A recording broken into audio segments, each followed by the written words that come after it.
I'm sure a lot of you knew who Dr. Paul Farmer was before he came out here. Some of you didn't, but you clapped when he said what he did. Once, when I was president, about 17 years ago, I called Chelsea, who was still a student at Stanford. And I said, Chelsea, I was reading a book about Paul Farmer, and I said, Chelsea, do you know Paul Farmer? And she said, oh, Dad, he's our generation's Albert Schweitzer. I've already been in touch with him. He was talking to college students all around. And I asked him to move to Rwanda. He had a clinic in Haiti since 1988. Here's what you should know that's relevant to every one of you. Paul Farmer was raised here in South Florida. He was part of a rather large family, and for most of his life, he grew up in a house trailer. For part of his life, he lived on a little house boat. His mother's a magnificent person, and he had a very diverse family. One of his brothers was a professional wrestler. He was a person of modest income who got a world-class education and decided to give it to poor people around the world for a lifetime. We worked together in Rwanda and in Haiti, and we have been friends a long time. But what I want you to understand is, whatever your background, wherever you're from, you should be able to identify with him. He had nothing, and he made something of his life. He had people who loved him, people who believed in him, people who gave him a chance to make the most of his own life. And he won't speak to me for a month when I get over here because he'll be mad at me for bragging on him. But I'm doing it for a specific purpose. His life is a monument to what can happen if you merge a good mind and a great heart. That's what you can all do. I love CGI U. I'm very grateful to this network of universities who have given us the $900,000 we'll be able to distribute in small amounts to help so many of you implement your ideas.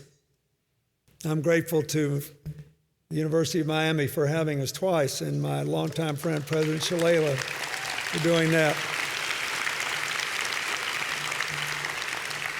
I'm grateful to her because she is retiring from the presidency of the University of Miami, and she agreed when she has earned total retirement, having been head of 3 great universities and Secretary of Health and Human Services, to become president of the Clinton Foundation in her next life. And I'm saying this because I hope that you find this work that you have come here to do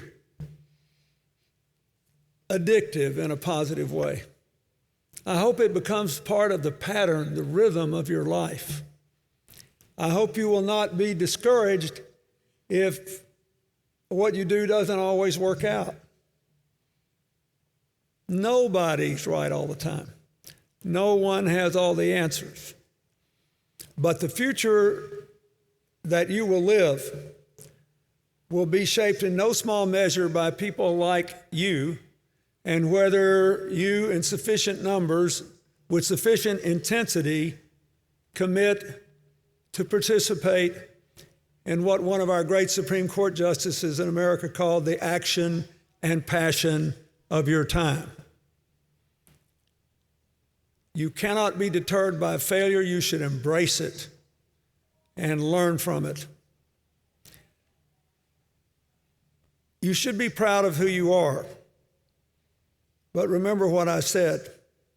The future of the 21st century, your lives, will be turned on our ability to build inclusive politics, inclusive economics, inclusive social policies. To celebrate our differences and allow them to flourish, we have to simply acknowledge that there are some things we cannot do to each other because our common humanity matters more. That there are some things we have to give to each other because everybody deserves a chance to make a decent living and raise their children in honor and dignity. that there are some things that we can't hold against each other because some of our differences are unavoidable and we have to learn to live with them in peace. 50 years ago today, when I was 18 years old, God, I got it.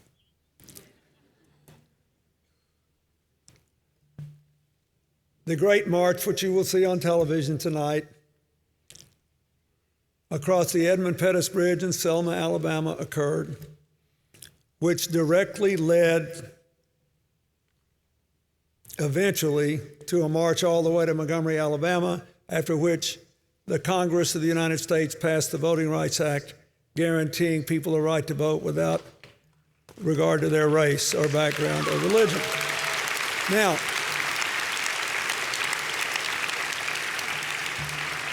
if you watch the films of that, if you see the consequences of Bloody Sunday and the beatings and everything, you will note two things. It was no walk in the park. It's never all that easy to make fundamental change. And secondly, a lot of it was driven by very young people. The great John Lewis is about to celebrate his 75th birthday. He's been a friend of Hillary's and mine forever. He was 25 when he was one of the leaders of that march. Diane Nash, one of the organizers, was 26. Martin Luther King was 26 when he started his great ministry here. You can move the world. And the connections you can make and the money you can raise and the things you can do and the ideas you can share because of technology and the opportunities you've had to live in a connected world are greater than what they had. But they had what really matters and what I think you have, a mind and a heart. That's all you really need. I thank you for being here. I thank you for the efforts you made with your minds and your heart. And I ask you not to be too deterred by all the totally terrible things that are going on in various parts of the world. There have always been terrible things going on. We know more about them now. But we also know more about the good things going on.